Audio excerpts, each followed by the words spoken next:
The lights dim. The casket is 10 feet away when an usher clamps my elbow. My card just declined. My screen keeps pulsing the same line. I am still alive. Trust no one. I'm Hal, and I lift the phone to the chapel mic and whisper, "Make it sing." The phone buzzes under the hymn line about mercy. I slide my thumb across the screen, squinting at the glare. I am still alive. Trust no one. Lilies and floor polish hang in the air. I don't stand. I don't gasp. I look at the words until they stop meaning anything, and then, suddenly, mean everything. "Please silence all devices," the pastor says, not looking at me. My stepdaughter Olivia does. She leans in, a tremor in her smile that never reaches her voice. "Please, Hal. Not now. I heard you." My whisper is steady. My hands aren't. On my lap, the program card is stiff as a ticket. Interment reception, 12:30 p.m. The numbers sit there like a dare.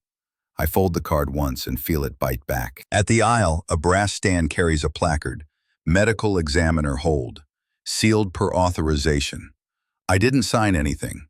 Olivia did. Now the lid stays closed and the hall smells like flowers meant to comfort people who need rules more than truth. A soft wash of light pulses from the AV booth. Deacon Mark keeps his head down, fingers moving over a keyboard. The screensaver drifts a field of blue. It paints a glow on the railing. An usher steps to my pew, palms together, voice hardly air. "Sir, would you mind turning that off?" It's already silent. Even so. For the family. He means her family, not mine. Olivia turns her face toward the casket like a camera is on her. "Respect," she whispers, the word tidy as a folded napkin. "I'm being respectful," I say. "I'm also Elaine's husband." Her eyes shine the way stage lights shine. "Then please act like it." I slide the phone into my jacket pocket. The battery warms against my chest, a tiny iron. I don't power it down. I let it rest there, a second heart I'm not allowed to have. Heart pulse. I steady my hands. Disbelief doesn't change the room. The pastor's cadence lifts and sets the congregation. I take it as permission to stay still. I can wait. I have waited for storms to pass across a line and for crews to clear the road. I can wait 5 more minutes to learn if my phone is a lifeline or a prank. From the corner of my eye, the funeral director moves like a hinge. He checks the placard, smooths the drape, bows toward Olivia. The casket is part stage, part altar, and entirely closed. I swallow the urge to ask for the lid. Not while the choir is lifting the final verse and the floor moves as one. Olivia leans in again, voice a soft brand. After the benediction, hand me the phone. "No. Hal, I'll show you later." "You won't." The gentle goes out of her eyes. "Please don't make this harder." I didn't make any of this. We hold the stare until the music covers us. The ushers begin their slow choreography, angling the first rows toward the aisle. My knee aches when I stand. Age throws its weight on the table. It never helped on the polls. It won't help here. The recessional starts. People angle their phones to catch photographs of a box they're told not to look inside. I nod at the irony. "Mr. Kimball," the pastor murmurs as he reaches our row, "will speak in the hall." "After the prayer," I say. "After the prayer," he repeats. I wait while names are spoken that I've known, and some I haven't. When the amen lands, the hall exhales. I move to the aisle and let the line pass. There will be time to be respectable. Then I'll ask for what any husband is owed. The phone hums again against my chest. I slip it out in the shadow of my suit coat. Same number, same sentence, word for word, like a stamped form that refuses to change. I am still alive. Trust no one. The screen dims. I put the phone away and square the program card on my knee. Interment reception, 12:30 p.m. The back hallway smells like coffee gone cold and floor wax. The choir is a muffled river through the door. I wait for the verse to crest before I speak. "Could we crack the lid for a moment?" I say to the funeral director. Low voice, hands visible. "I'll take responsibility." He keeps his palms at belt height, a practiced gentleness. "Sir, there's a medical examiner hold." I read the placard. Sealed per authorization. Whose authorization? He doesn't answer that. He glances toward the sanctuary, toward optics. A woman with a tissue clutching her wrist drifts past the hall, sees me, and stops just enough to place a hand on my sleeve. "Don't do this," she whispers, grief sweetening the reprimand. "Please, not here." "I'm trying to do right by my wife," I say. "Then trust the process." She moves on, leaving the scent of powder and lilies. Olivia appears like she grew out of the anteroom wall. "How?" she says, soft and fierce. "The pastor will speak with you after the service." "I asked him to," I say. "I'm asking you for 5 seconds now." Her smile is made for condolence photos. The casket is sealed, and it will remain sealed. "Because you signed something." She doesn't flinch. "Because that is what the medical examiner advised. The director will confirm." The pastor steps into the hall long enough to lower the room with his voice. "For the sanctity of the service, let's keep phones away and conversations brief." "After the benediction," I tell him. "After the benediction," he repeats, with kindness that has corners. Humiliation has corners. I stand in one and breathe. I look at the director again. 5 seconds. You can lift it a sliver. I'll look, I'll nod, and we'll be done. He shakes his head as if it saddens him to be made of rules. "I can't do that, Mr. Kimball." "You mean you won't?" "Sir, I won't violate policy." Olivia brings a folded page out of a slim white folder. She keeps it at an angle meant for the director, not me. "Here is the authorization you'll need for any changes. I've signed as listed, next of kin, in accordance with the documentation on file."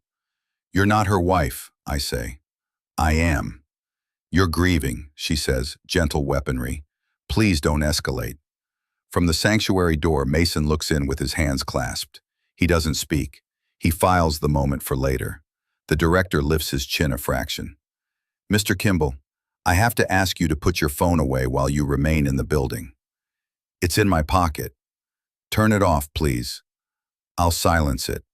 The request is that devices be off. The hallway hums with fluorescent light.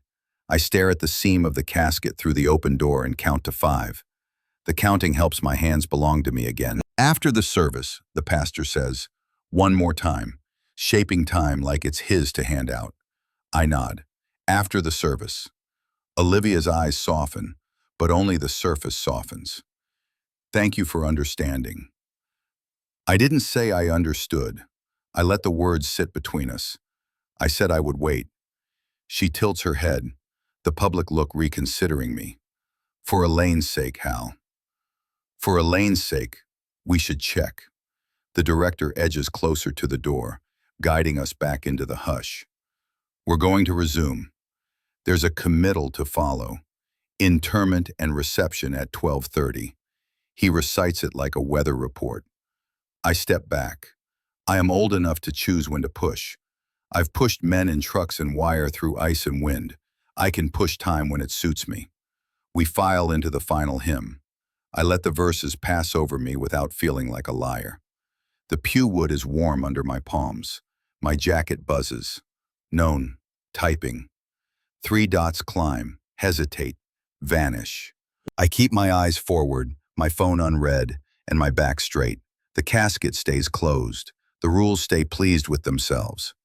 "Mr. Kimball," the pastor murmurs again as the hymn tapers, "we'll speak in the hall." "I'll be there," I say. Olivia leans, keeping her mouth still. "Please be respectful." "I'll hold you to that," I say, and face the aisle. The choir's last chord hangs. The typing bubble does not return. Recessional. The aisle becomes a river. I move 2 steps toward the funeral director. "One more ask," I say, quiet as wood settling. 5 seconds. Crack the lid. I'll look. We're done. "Mr. Kimball," he says, eyes apologizing while his mouth recites, "Me hold. Sealed per authorization." Olivia is already there, as if rehearsed.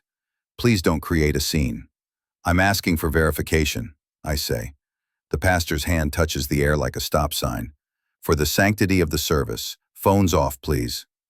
Murmurs shift. A few heads turn. The ushers keep people moving. Their faces are neutral in the way of men moving furniture. I nod once. Understood. For now, I pocket the phone like it's contraband and step aside. Strangers file by, shoulders brushing my sleeve, offering me looks that mean comfort when they're close and judgment when they think I can't see. Olivia breathes in through her nose, the face of patience. Thank you, she says, audible enough to be overheard. I didn't thank you, I say lower. I asked you. Mr. Kimball, the pastor says again, with a softness that puts me on the wrong side of the rope. Let's speak after the recessional. After, I say. Deacon Mark passes with a keyring that taps the rail once, a small bright sound swallowed by the hymn's last chord. He doesn't look at me, which is its own kind of look. People lift their phones to take pictures of a casket they aren't allowed to open. I count 3 cameras, then stop counting. The brass stand with the placard, medical examiner, hold, catches a glare that makes the words tougher than they need to be. I breathe and fix my eyes on the program footer. Celebration of Life, Wednesday, 7 p.m. It's ink, not law, but ink has power. It gives me a place to aim. Olivia leans just enough to be intimate to the room. We'll handle everything properly, she says. You already did, I say. You sealed her. Her smile holds. Per guidance. Per control. The director's chin lifts the width of a coin. Sir. Standing aside, I say, and I do. I let the wave go by. The kneelers creak. The doors breathe in the late morning heat. A boy in a clip-on tie stares at me as if I might break. I stare back until he looks away. Shame burns, but resolve holds steady. The last family leaves the front row. The pastor gathers his binder. The organ's low note fades. Olivia arranges her features into something noble and moves toward the narthex. I take one step to follow and feel the phone against my ribs, warm as a hot coin. I pull it out, shield it with my palm. The unknown number has sent one thing only, not words, an icon. A single bell glows on the glass. The storage corridor hums like a tired refrigerator. Heat hangs between metal doors. On my screen, the Find My dot blinks inside B214. I raise a palm to the counter. I'm asking for a wellness check, I say. Elaine's watch is pinging from one of your units. The manager keeps his hands flat. We can't discuss any unit's contents or access unless you're on the contract. I'm her husband. Contract holder is the only party with access. There's a possibility someone is hurt. That's why we have policy. He means that's why we have a wall. A security guard leans in the doorway, arms crossed. The air smells like rubber and dust. Then let me stand 6 feet back while you raise the door, I say. If it's a watch alone, I'll apologize and be gone. Sir, the manager says, we can't open any unit without the contract holder's written request or a lawful order. Lawful order, I repeat like a lesson. Got it. Footsteps in the corridor. Mason appears with a surprised smile that's a little too slow. Hal, I was just checking on a unit for a friend. Small town. He touches my elbow like the two of us are on the same side. We're busy, the guard says. Mason faces me gentle. Grief makes people do rash things. Come on, this isn't you. This is exactly me, I say. I ask, and if asking fails, I document. He takes a trifold from his back pocket, pastel leaves on the front, and slides it into my jacket like it's a favor. This counselor helped my dad after Mom. Good man, just talk to someone before you blow up your life. The pamphlet crackles. I don't look at it. The manager taps a keyboard, then does nothing with it. We're done here, sir. I nod. You've given me a clear refusal. Correct. Your name? He gives it. I repeat it back. The guard's badge is easier to read. I file it. Mason lowers his voice. Hal, go home. Sleep. Tomorrow you'll see this is.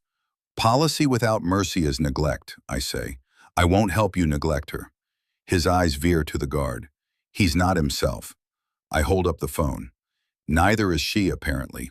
He glances at the screen like it's a trick. Heart pulse. I'm not angry. I'm charting the route out of this. I slide my thumb and take the screenshot, the dot, B214, and one clean timestamp at the top. Two more taps save it to photos. I don't share, not yet. Chain of custody matters when everyone smiles like they're helping. Sir, the guard says, unhooking his radio mic as if I might be stubborn enough to require more men. We need you to leave. I'm leaving, I say, and I'm calling in a welfare check. Mason follows me a few steps, voice soft. That pamphlet, keep it, would you? Olivia's worried. Tell Olivia I'm doing exactly what a husband does. I pocket the pamphlet. I'm making sure my wife isn't locked in a box she doesn't belong in. Outside, the sun sits low on flat roofs. I stand by my truck and leave one more message on the non-emergency line. Possible endangered adult. Device ping inside a private unit. Manager refusal. I say the name the manager gave me. I say what time I asked and what time I left. I say where I'll be. As I set the phone on the seat, the dot on the map takes a tiny step deeper into the building, like someone nudging a drawer. Then the green circle tightens and stops moving. Still. Mr. Bell's office smells like toner and citrus cleaner. A desk calendar droops at the corner, a square around today that someone forgot to color in. I'm here under the bylaws, I say. Gate and fob logs for last night and early this morning, please. I'll submit in writing. Bell looks like a man who likes neat stacks. If you put it in writing, I can accept and process. Preview today, certification tomorrow. Fine. I print my name in block letters, the pen scratching like a match. This is a wellness concern. He glances up. I can move faster when it reads like that. The door chime dings. A neighbor I've waved to in driveways leans on the counter, voice low. He's solid, Mr. Bell. The clause about resident safety applies. She nods at me once, as if we've passed each other 100 times without words. Bell's mouth tucks. Understood. He takes my sheet, aligns its corners with care, and reaches for the stamp. Before it lands, his phone buzzes. He silences it without looking. You'll get a preview print. Full certification with seal tomorrow after close of day reconciliation. Thank you. Rubber meets paper with a thud that sounds like permission. Received, 9:12 a.m. He turns the form so I can see the ink settle, then slides it back into a stack. We keep originals. You'll have an envelope by end of day, sealed, signed across the flap.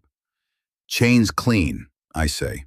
He nods once, the kind of nod that says he keeps things that way on purpose. Wait a moment. I'll pull a screen preview. The copier wakes with a groan. The printer starts, coughs a line and jams. Bell frowns, pops a panel, and draws out a torn strip. On it, through raised toner dust, I catch a single phrase and a hint of time. Fob 7A, the rest chewed by the roller. Not the certified, Bell says, almost apologizing. Just a preview. I'll reprint. I hold up a hand. Take your time. I'm not here to jam your day. My phone vibrates on the counter. Olivia, this is harassment. I type steady. How? It's a request under the bylaws. 3 dots, then nothing. Bell trims the mangled paper and feeds the drawer again. You'll have the envelope at 4. Appreciated. I look past him at the little sign taped above the desk. We follow procedure because people matter. It's clipped from a newsletter. I believe him anyway. Heart pulse. Small stamps move big doors. The copier spits 2 test lines and this time completes a clean page that Bell reads but does not share. Preview looks normal, he says, which isn't an answer and is exactly the answer a cautious man should give. He slides the page face down to his side, writes preview across the back and files it. The door opens again. A resident with a grocery tote frowns at me like I'm a code violation. Privacy matters, you know, she says to the room. Bell answers before I have to. So does safety, Ms. Krause. We're doing both. I tap the counter with a knuckle. Thanks for handling this by the book. I'll do it by the book even if you insult me, he says, and winks to show he knows I'm not. Come back at 4. Outside, the sunlight is thin and honest. I sit in my truck long enough to breathe the cleaner out of my lungs. Olivia's bubble pops up and vanishes again. indecision as weapon. I fold the request copy that Bell let me photograph for my own reference. Not the stamp, just the top line so I remember the wording, and tuck it behind the visor. Then I look at the torn strip he left on the counter as scrap, forgotten. Can I keep that? I ask through the door. Bell thinks, then shrugs. It's trash. Doesn't leave the building as evidence. I'm not making it evidence, I say. I'm making it a reminder. He passes it over without ceremony. The toner leaves a faint grain on my fingertips. I slide the strip into my wallet. The fragment shows a single legible piece, 7A, and the ghost of a time the machine tried to print before it choked. Enough to tug at, not enough to prove. The door chime dings again behind me as I leave. My phone stays quiet. The strip rides warm against my license like a promise with its middle missing. The kitchen table is clean enough to be a desk. I set the laptop down, turn off the overhead, and let the screen make its own small weather on my glasses. The credit union portal wants a second factor. I give it mine and wait for the spinner to go from thinking to obedient. Transactions open like a ledger you didn't expect to have to read in your own house. There they are, 2 purchases after Sunday, a drugstore, then a grocery, Apple Pay on both. Elaine's name where a ghost should be. Paper doesn't love you back, it just tells the truth. I hear myself say it not to be brave, but to be accurate. I open the first receipt, print the PDF, and lay the page face up. One clean header with the time sits in the corner. I don't circle it. I don't add ink. I let the page be what it is.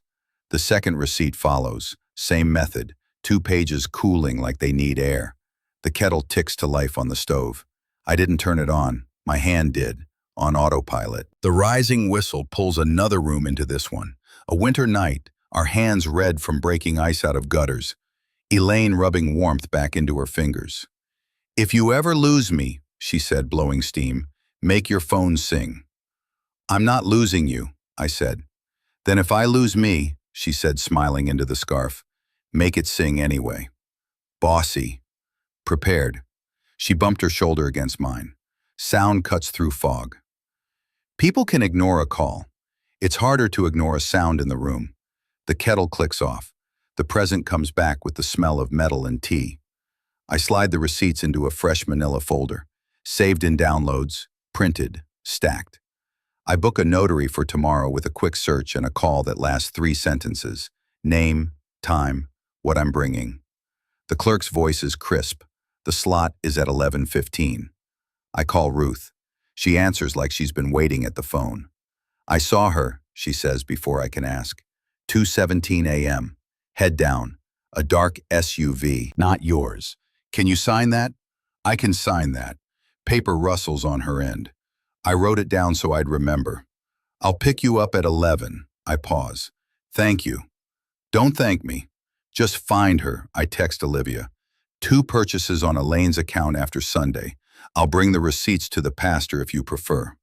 Her reply is fast. "You need rest."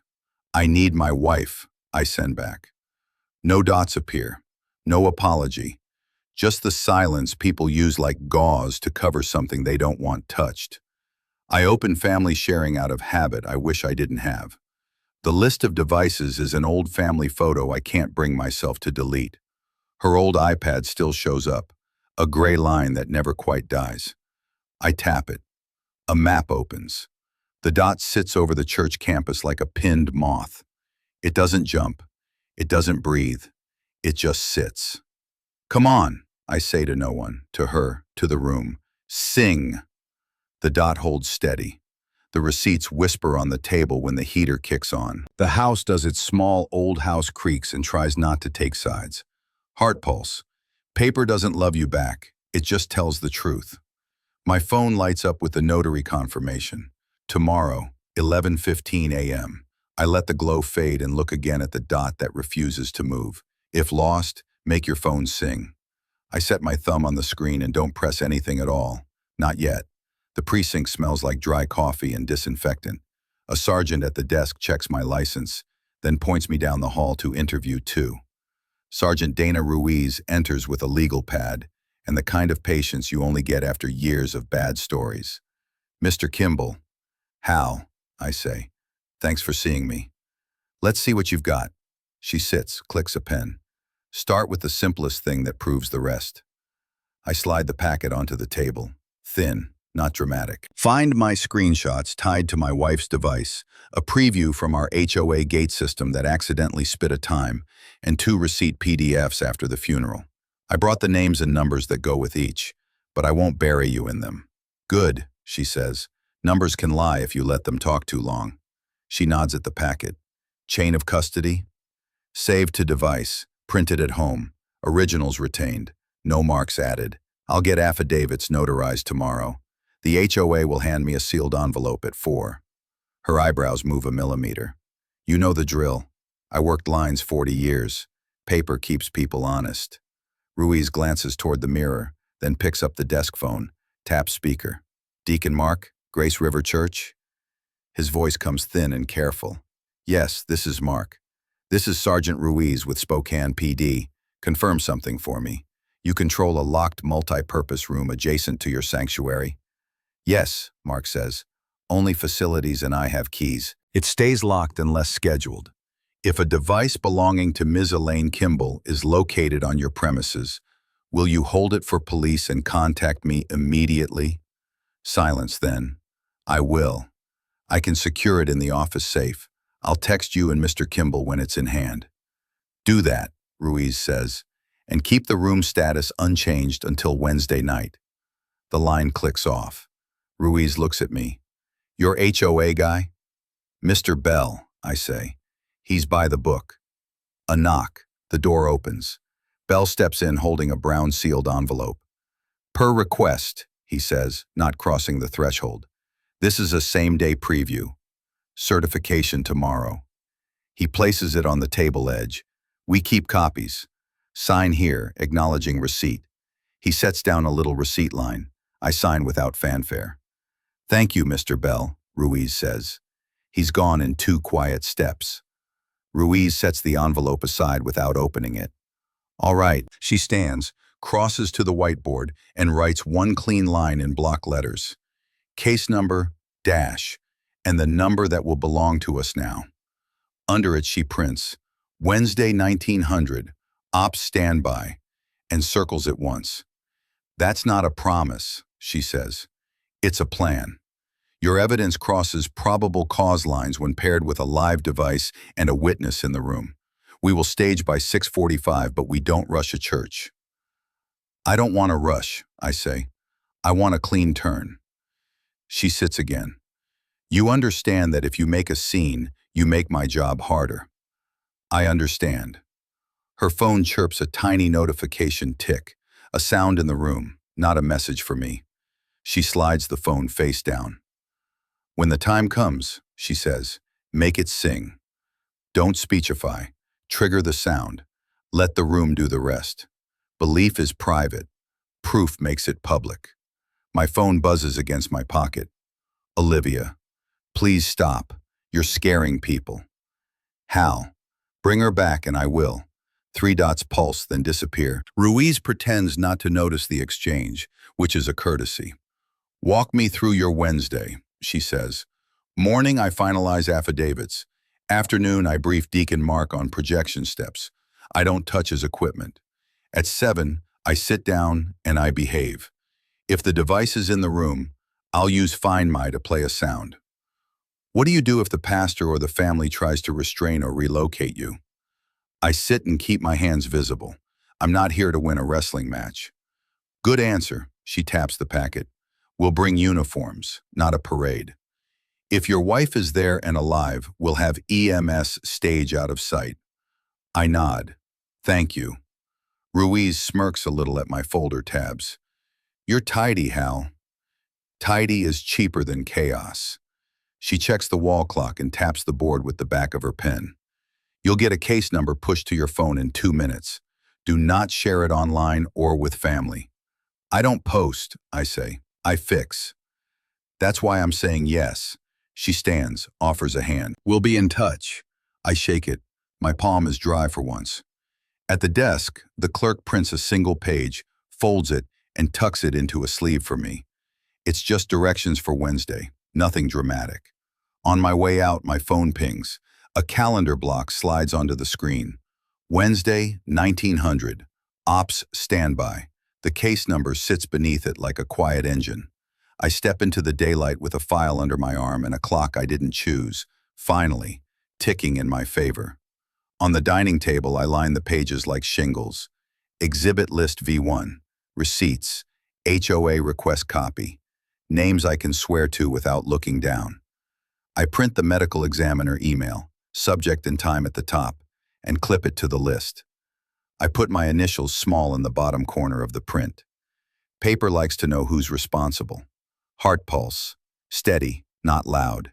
Truth travels better on paper than on rumor.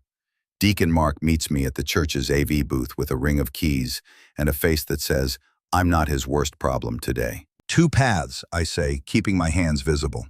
AirPlay first, HDMI if that fails. I don't touch anything without you asking. He nods. We'll mirror to the house projector. If leadership balks, we kill it.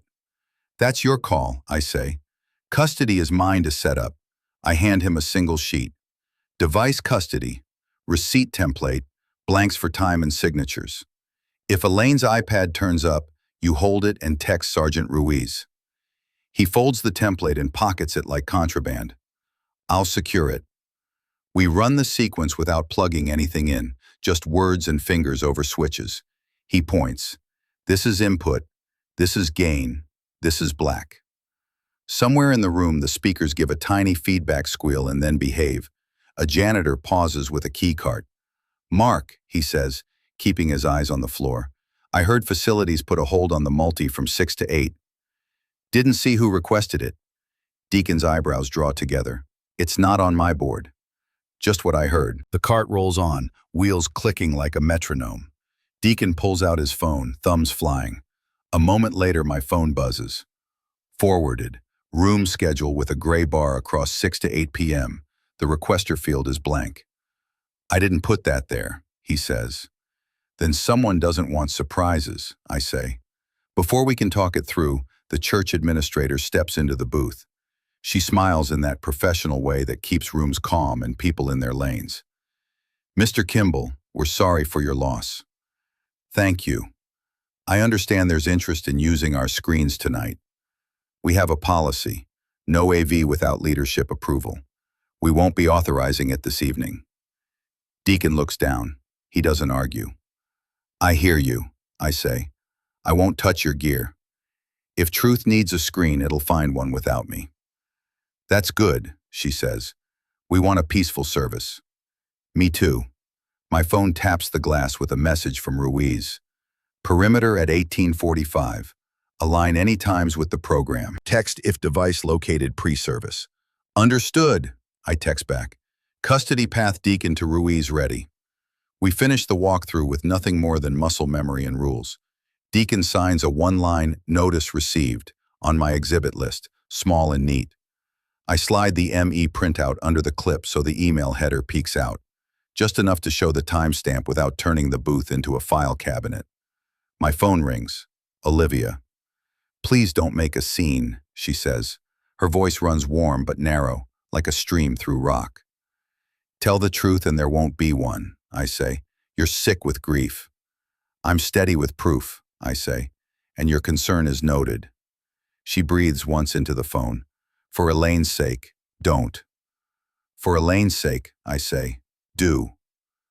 We hang up at the same time. Deacon clears his throat. "I'll be on radio tonight. If the iPad is here, I'll secure it and ping Ruiz." "Thank you," I say. "Keep me last in that chain." He nods. The administrator lingers just long enough for her policy to be the last word in the air. Then she moves on. Back at the table, I stack the exhibits, clip by clip, then sit with the phone until Deacon's forwarded schedule resolves in my messages. The multi-purpose room block runs 6 p.m. to 8 p.m. The requester line is blank. I stare at the empty space where a name should be and let it keep me company. The notary office is a glass box smelling faintly of lemon cleaner and old ink.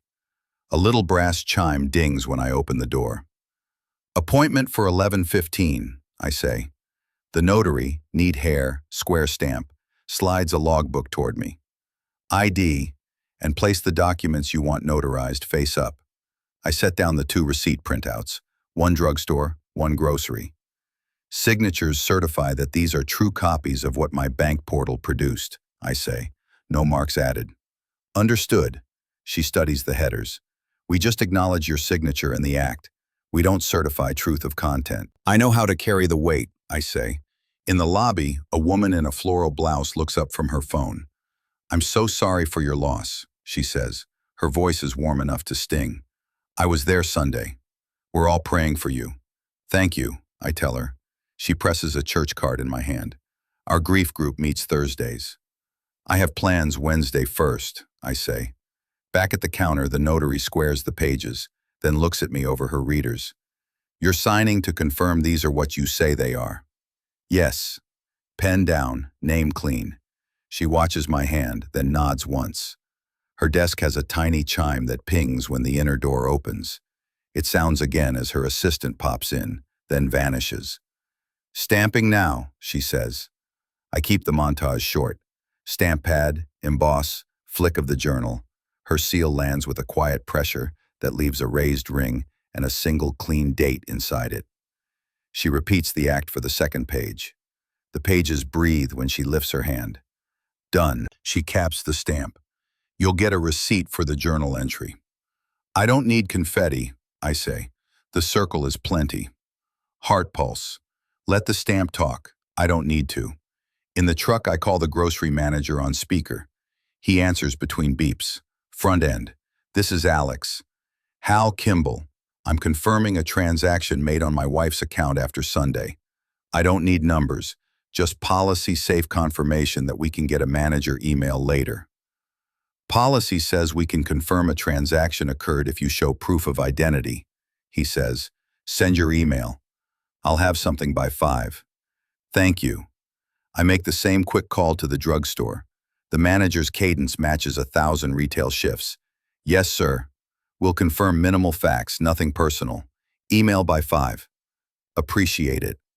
Turn signal tick-ticks while I write their first names and titles on my pad. Names mean people later. People mean testimony if we need it. My phone buzzes. A push alert from a platform I don't use. I tap the preview. Olivia's post blooms on the screen. A clipped hallway video from Sunday behind the sanctuary. Me saying, "Open it!" Louder than I remember. The doorframe making me look bigger and angrier than I felt. Her caption, "Please pray for Hal. He's deteriorating." Comments stack fast. Hearts, prayer hands, a be kind. A cousin I haven't spoken to in 6 years writes, "He's not well." I can feel the room I haven't entered yet turning away from me. I text Olivia, "Stop posting about me." Olivia, "People care." Me, "Then tell them the truth." No dots. I park outside the second store and breathe until the heat fog fades from the windshield. I flip to my folder, check the notary circles again, 2 small suns, then set the pages back where they go. No need to wave them at anyone. Just keep them safe. Let them be what they are. The lobby floral woman's card rides the cup holder. I slide it into the dash pocket. I'm not against people praying. I'm against lies getting better lighting than facts. My phone buzzes again. The clip has crossed into another platform. A friend from the Line Days texts, "Saw the post. Need a hand?" I type back, "Tonight, 6:45. Just watch the room." He answers with a thumbs up. No jury would understand, and that's fine. He's not the jury. I call Ruth to confirm tomorrow's signature. 11, she says. I'll have my note.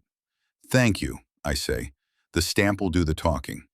The brass chime dings when I open my door to the afternoon.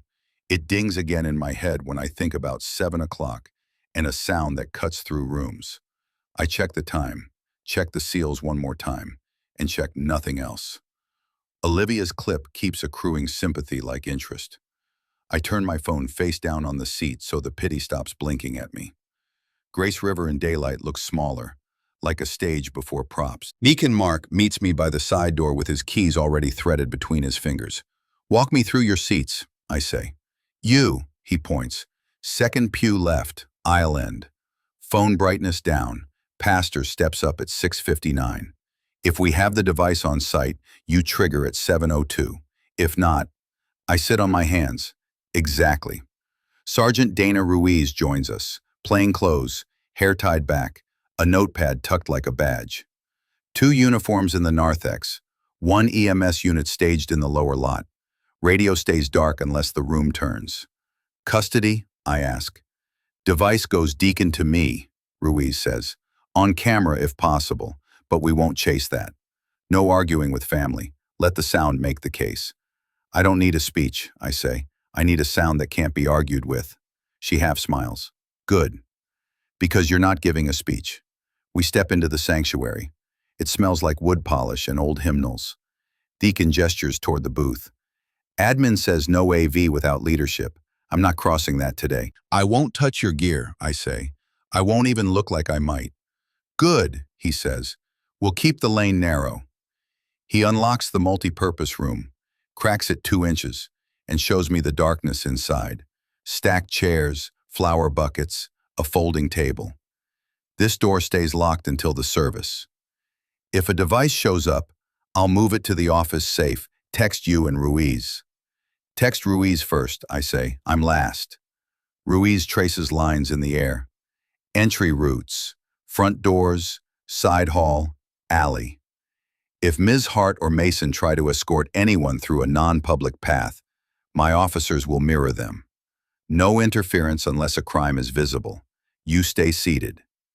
I can do seated, I say. The choir lead pokes her head from the stage. We need the projector at 6:45 for lyrics. Copy, Deacon calls back. You'll have it. He leans close to me. That means I'm in the booth from 6:40. If you need anything before then, do it by 6:30. I don't need anything, I say. Just a chair and a battery. Ruiz eyes my phone. Set your lock so you're not fumbling. 2 presses to wake. Face ID off for tonight. Passcode only. I adjust settings. Hands steady. Done. And turn off every tone but the play sound, she adds. If you get a text mid-chime, it muddies the room. I kill everything but the one thing that matters. My phone buzzes. Olivia. Please don't ambush the service. Me. Bring her in the front door and I won't. She calls instead of typing. I step into the side hall and answer.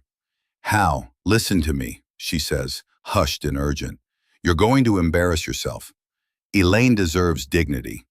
She deserves oxygen, I say. You can fix this without me. You're not well. I'm steady, I say, and I'm done letting you pick the lighting. Please.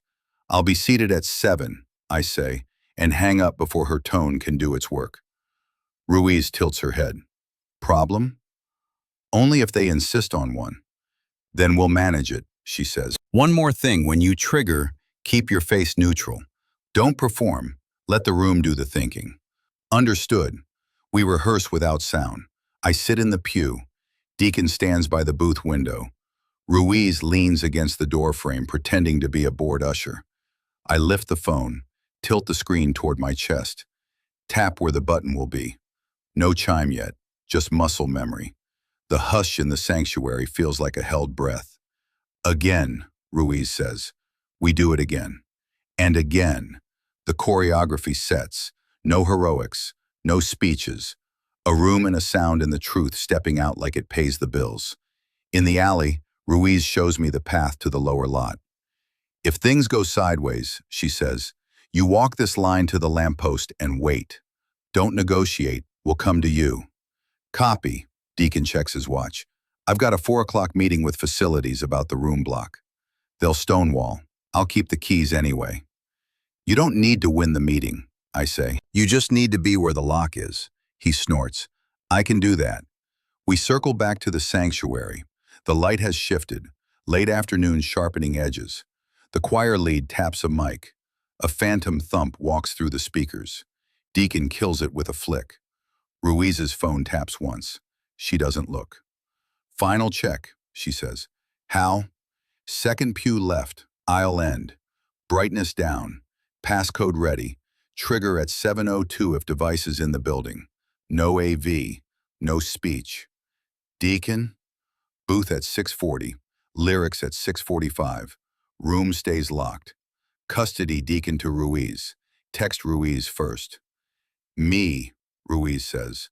Perimeter at 18:45. EMS staged. No parade. We stand there a second longer. Three people who don't especially like drama agreeing to let the facts throw it anyway. My phone wakes with a stack of alerts. Court, 1 o'clock. Done. From earlier. Grace River, 7 o'clock. Meet 6:45. I breathe once, let the glass cool under my thumb, and slide it into my pocket. See you tonight, Ruiz says, already halfway to the door. Deacon swings the sanctuary door in, fits the latch with a gentle nudge. 7, he says. The door clicks shut behind him. The church office smells like copier heat and lemon wipes. A wall clock ticks above a framed mission statement that could belong to any church in America. An usher tapes a fresh sign on the hallway glass. No phones during service. The tape rips. The paper slaps. He gives me a look that wants agreement without conversation. I'll be seated, I tell him. Inside, church council stands to shake my hand. Tailored suit, calm eyes. Mr. Kimball, Mark Deacon. Mark closes the door and takes the end chair, neutral by design. I'm here to deliver a preservation letter, I say, placing one page on the desk, and to keep tonight clean. Counsel reads quickly. You're requesting that Grace River preserve any device, access control records, and internal communications related to Ms. Elaine Kimball, and that no changes be made to the multi-purpose room status before the service. That's right. We don't concede any wrongdoing, he says, but we understand preservation. We'll acknowledge receipt, heart pulse. I don't need permission. I need accountability. He reaches for a pen. I slide a second copy across. Please note received on mine. I'll leave yours. The clock ticks once as his pen touches my page.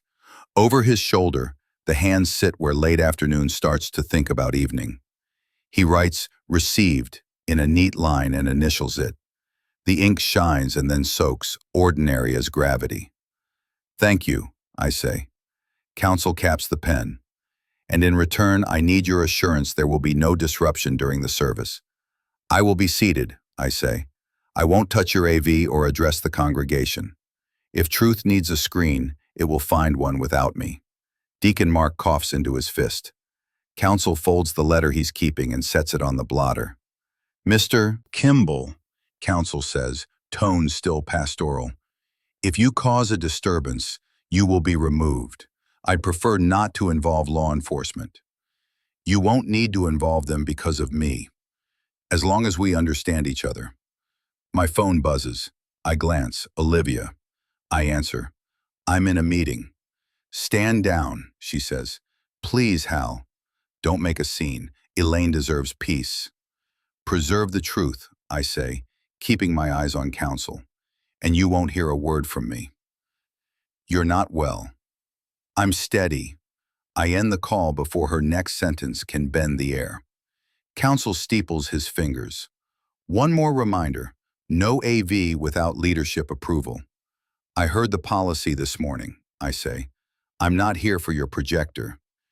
He nods toward Deacon Mark. Mark, keep radio traffic tight. If anything unexpected happens, page me before you escalate. Understood, Deacon says. I stand and extend my hand again. I appreciate the acknowledgement. We appreciate your cooperation. Counsel's handshake is dry and exact. In the hall, the no phone sign flutters where the HVAC hits the glass. The usher smiles the way men smile when they think the fire's out. I step past him into air that smells like a gym between games. On the way to the lot, I make one stop at the post office. The montage is short. 2 envelopes dropped across the counter with printed labels, a clerk sliding them into a bin. My thanks. No speech, no flourish. Courtesy copies move faster when they don't ask for attention. As I cross back to the church, I can hear the choir warming vowels through drywall. Evening sets a line along the roof. Counsel passes me again at the door. Any disruption, he says, polite as a posted rule, and you'll be removed. I'll be seated, I say, and keep walking. Ruth signs with the neat hand of a woman who always read labels before trusting them. The notary watches, logs, and nods. No commentary, no flourish. We keep it brief. No one points at the seal. No one admires the stamp. We know what we're doing and why. Outside, the air tastes like rain that changed its mind. Ruth tucks a strand of hair, studies me. I wrote it down the night I saw her, she says. 2:17 a.m., dark SUV, head down. I'll say it the same way under oath. You just did, I say. Thank you. She presses a warm foil-wrapped loaf into my palm. You're not eating right. I'll slice it straight, I say. Bring her home straight. She squeezes my hand once and lets go. Heart pulse. A neat flap and a signature feel like oxygen. On her porch, my phone buzzes. Olivia, stop dragging Ruth into this. Me. Facts don't bruise, no dots. The loaf smells like cinnamon and patience. I set it on the seat beside the folder like a guard. At 4 sharp, I'm back at Suncrest Ridge HOA. The lobby's print of a lake looks the way people wish rules felt. Mr. Bell appears from the back with the economy of a man who doesn't waste steps. Mr. Kimball, he says, as promised. He holds a manila envelope by its edges. Across the flap runs his name and today's date in one stroke. No flourish, just commitment. He tilts it so I can see the line. Certified logs enclosed. We keep copies. You acknowledge pickup. I keep the slip. You get the slip, I say. I get the flap. He almost smiles. That's the right way to think about it. A door chimes behind us. A resident steps in, then rethinks having an opinion and leaves it unspoken. Bell slides a thin acknowledgement line across the counter. I sign and push it back. He tucks the slip into a binder. Chain stays clean, he says. Don't break it on the way out. I won't. He sets the envelope down just long enough to add a single line beneath his name, signed across the flap, then hands it over without drama. I hold it so the ink doesn't smear, the weight of it a little heavier than paper should be. My phone taps the glass. Ruiz, copy. See you 1845. Perimeter at 6:45, I say mostly to myself.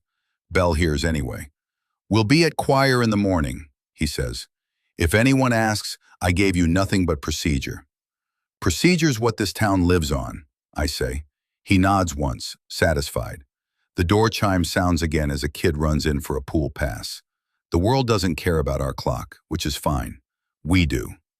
Back at the truck, I slide the sealed envelope into the folder's middle, spine up so the signature across the flap stays readable.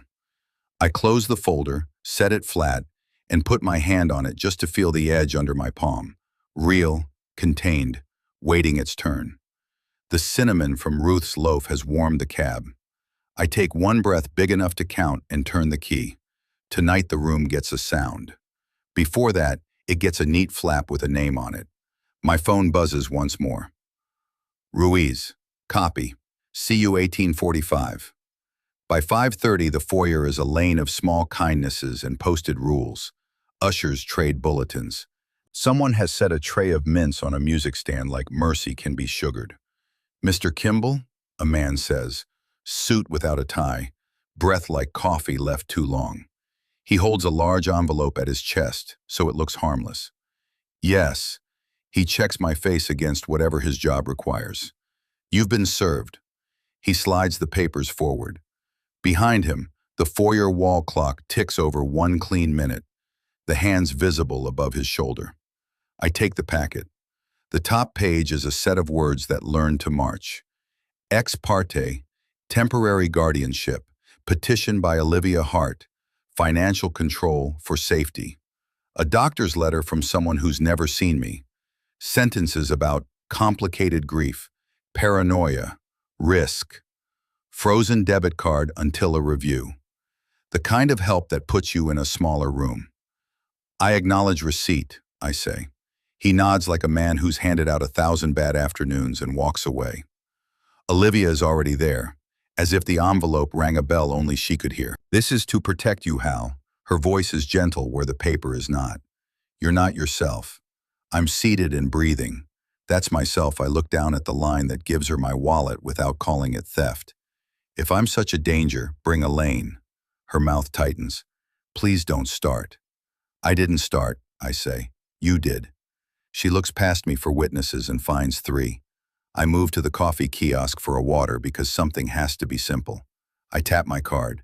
The reader chirps, then thinks about it. The cashier watches my hands like I might be the kind of man who argues with machines. Declined, she says softly. Try again. She does. The world says declined one more time. I put the bottle back. Another time, I tell her. I can comp. No. I leave the counter clean. An usher slides into my path with the smile they teach at trainings. Mr. Kimball, reserved seating up front is for family. I am family, I say. For immediate family, he amends, eyes moving to the program like it will save him. We've had requests. We're asking you to sit 3 rows back. Ask, I say. Please, he says, for the flow of the service. I look at the row he points to. People turn their faces toward the organ when I decide to move so they don't have to make a choice about mine. I sit where he wants me. They can shrink my options. They don't shrink the facts. Deacon Mark appears at my shoulder, voice low. Facilities touch the multi-purpose lock, he says. Come see. We walk the side hall where the air smells like mop water and last week. The multi-purpose room door waits, stainless knob dull from 100 meetings. Mark slides in a key and turns. Nothing.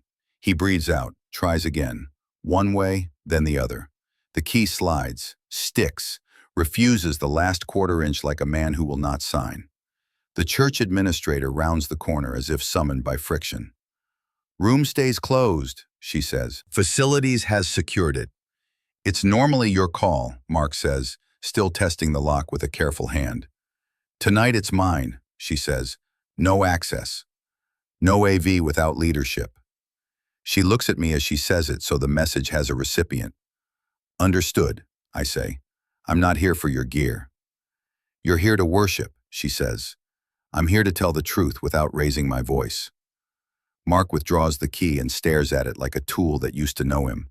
He gives the knob one last test. Keys fail. The sound the latch doesn't make is louder than a click. This is a safety issue, the administrator adds. We won't debate it in the hall. I'm not debating, I say. I'm witnessing. She leaves us to the door that doesn't open and the policy that just got teeth. Olivia's laughter carries from the foyer, too bright for the evening. Mason stands at her shoulder, hands folded, the shape of a man who knows which way a room will lean. I step back from the door. Mark pockets the key ring like a man holstering something he can't use. I'll keep eyes on it, he says. Text Ruiz, I say. Already did, he says, tapping his phone. I'll be in the booth at 6:40. I thumb my own screen, standing where the hall becomes shadow. To Ruiz.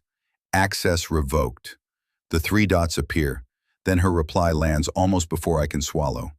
Ruiz. Hold position. I put the phone away and breathe. Being smaller isn't the same as being wrong. The narthex sounds like shoes and hush. I take the seat they gave me, 3 rows back, aisle end. An usher posts himself 2 feet away, hands folded, the kind of smile that means I've already been decided. The church administrator steps to the center aisle and speaks low to the ushers. No AV without leadership, she says, just loud enough for me to hear.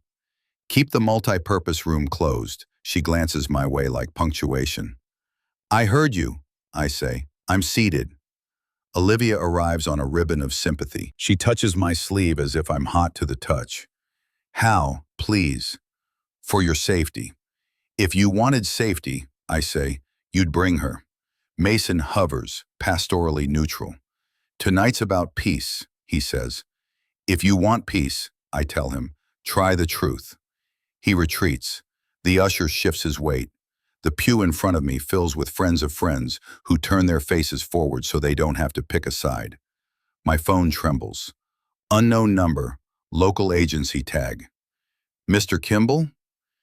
This is Adult Protective Services, a quick wellness call. I'm well, I say. We've received concerns about grief-related behavior in public settings, the voice says, polite sandpaper. We recommend you avoid potential triggers tonight. If possible, step away from church events until a clinician can. I'm sitting on a pew, I say. No one is safer than the man sitting. Understood. We also advise that you not attempt to obtain or display materials during worship. I'm not displaying anything, I say. I'm here to listen for a sound. Please be aware, the voice continues, that open cases can limit what partner agencies share with you. Partner agencies, I repeat. You mean the police. We can't discuss specifics. You just did. I keep my voice even. Have a good evening. I end the call. The usher pretends he didn't hear a thing and inches closer anyway. Deacon Mark appears at the booth window, catches my eye, and lifts his phone. A text lands. Deacon, no access, booth 1840. I answer, seated. The administrator passes again. Ushers, family-only rows remain reserved, she says, one eye on me. I am family, I murmur. Immediate family, the usher corrects gently, as trained. A woman from the grief group touches my shoulder. We're praying for you, she says, sincere enough to hurt. Sometimes surrender is the way through. I can be still and still be right, I say. Olivia leans in. This is for your safety, Hal. The petition only lasts a little while. The part where you say only tells on you, I say. You don't need that paper if Elaine walks through that door. She blinks, gathering another argument. Mason beats her to it. She needs peace. She needs oxygen, I say. Let me know when you've found some. My phone hums again. Ruiz, stay seated. We're in position. Me, seated. In the side hall, a volunteer wheels a cart toward the locked multi-purpose room. Pauses at the handle as if it might unlock for her, then thinks better of it. The cart squeaks away. A little boy across the aisle whispers, "Why is that man getting a guard?" His mother squeezes his knee and gives me an apologetic smile that lands like a bruise. The usher clears his throat. "Mr. Kimball, if you need water, I can bring it to you." My card doesn't work, I say. He looks confused, then decides not to be part of it. "I'll bring a cup," he says, and leaves before I can refuse. When he returns, he places it on the rack and stands his post like a lamppost that learned to disapprove. Olivia floats one last try. "Please, for Elaine's sake, I say, tell the truth." She exhales a tired ribbon and slips toward the front row where immediate family lives tonight. The choir files in. Pages rustle. The organ breathes. The administrator signals the booth. Somewhere, a switch touches down. House lights dim to that soft gray that makes everything feel decided. The usher plants himself at my elbow as if I might bolt. I set my phone on my thigh where only I can see the glass. A final text from Deacon. Deacon, no access. Booth 1840. Me, seated. The organ settles. The pastor opens his binder. I don't look at him. I look at the sanctuary wall clock. A white circle over the left transept. 7:02 p.m. I lift the phone low, screen toward my chest, and press play sound. A clear bell threads the room. Heads tilt. An usher's eyes find me. My hands are in my lap. I press it again. The bell answers from behind the side door, the locked multi-purpose room. Not the speakers, not anyone's phone. In the room. "Please, refrain from devices," the pastor says automatically, then stops. He hears it too. The administrator steps into the aisle. "This is a worship service," she announces, voice firm. The bell replies, bright and undeniable. Sergeant Ruiz moves from the narthex like she belongs to the building. "Spokane Police," she says, badge up just long enough to be seen. "We're conducting a welfare check." "Facilities, open that door." Deacon Mark waves from the booth. A facilities deacon arrives with a fresh ring of keys he didn't have this afternoon. He fumbles, breath short. Metal clinks the plate. The lock gives. The door swings into a folding table, flower buckets, a thin glow. There, face down but chiming, lies Elaine's iPad. Signed in, the lock screen alive. Mark lifts it with two careful fingers and turns the glass toward the aisle. Recent locations trail across the map. Storage on Sprague. A retreat outside town, here. "Custody to me," Ruiz says. Mark nods and hands it over. Chain intact. I don't stand. I don't speak. I press the bell and let the room do the thinking.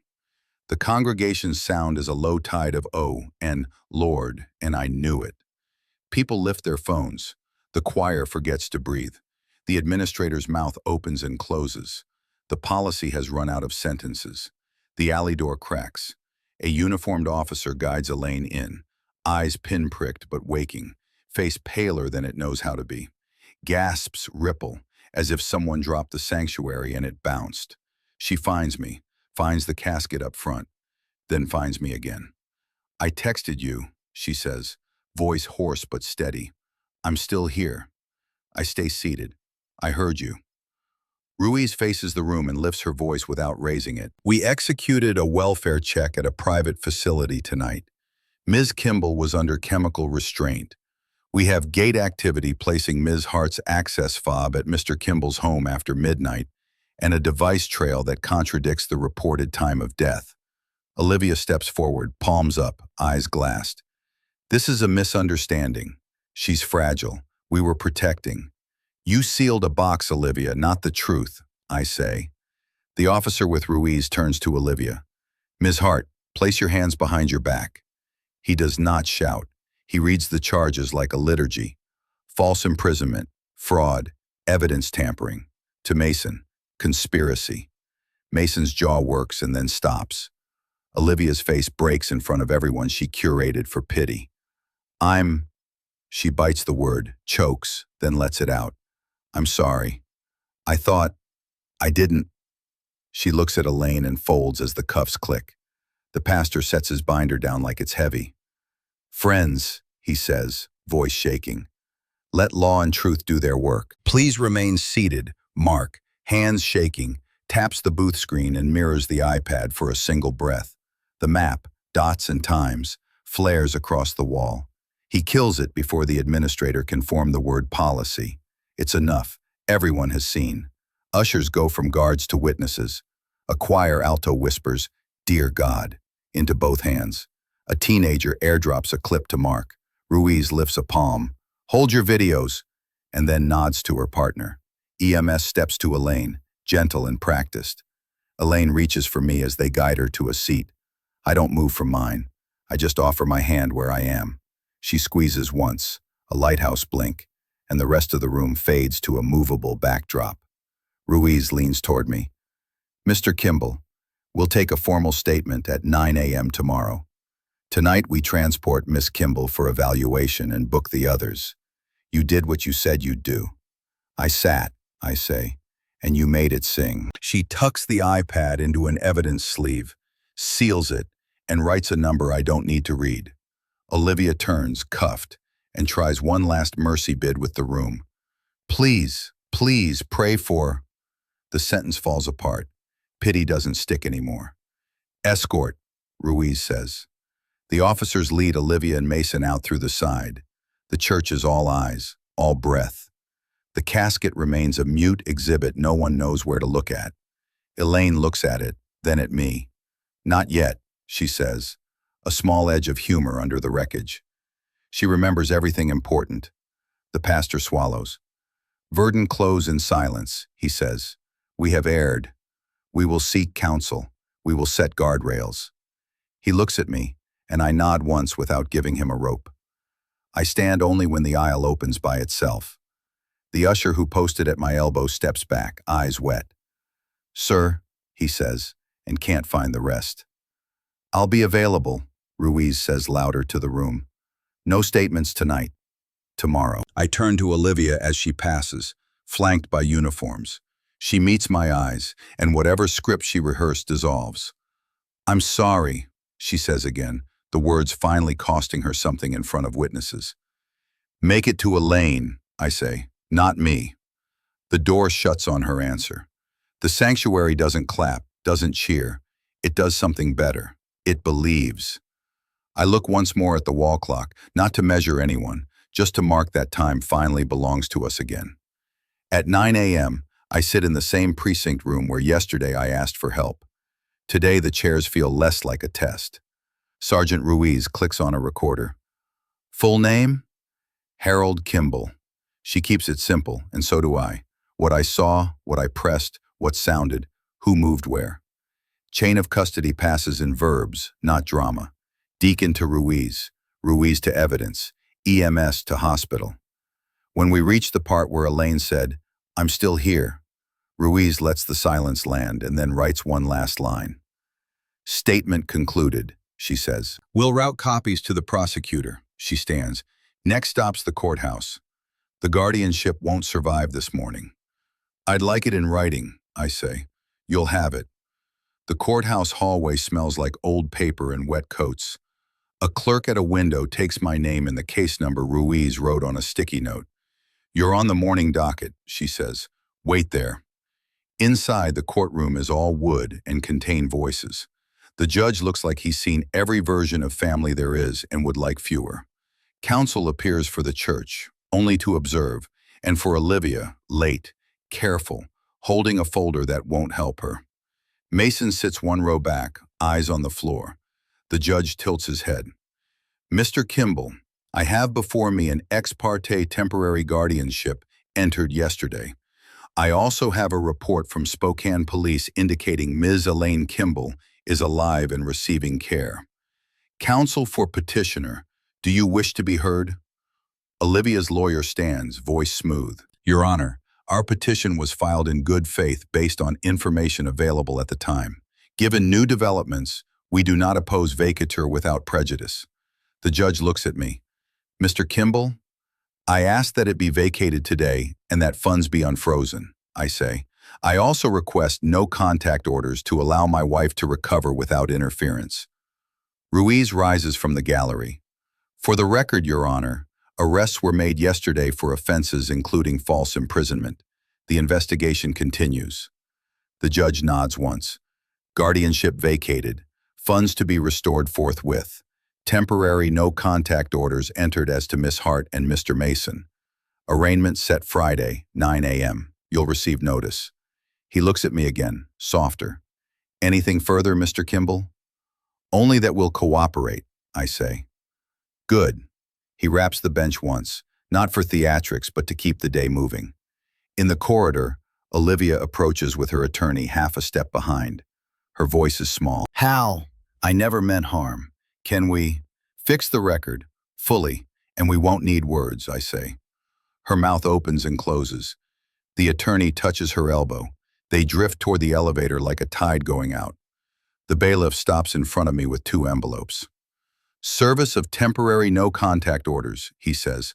He turns, finds Olivia and Mason, and serves them where they stand. Mason nods once, the smallest surrender. Back at the clerk's window, the woman slides a single sheet toward the rubber mat. "Here's your copy of the order vacating temporary guardianship. Take a look, make sure the caption reads correctly." It does. She aligns a metal stamp over the corner and brings it down with a practiced thud. "Filed, 10:14 a.m. Relief arrives as a stamp, not a cheer. I fold the order once and slide it into the inside pocket of my jacket. The paper warms against my shirt like it remembers being wood. Outside, the air is bright and ordinary.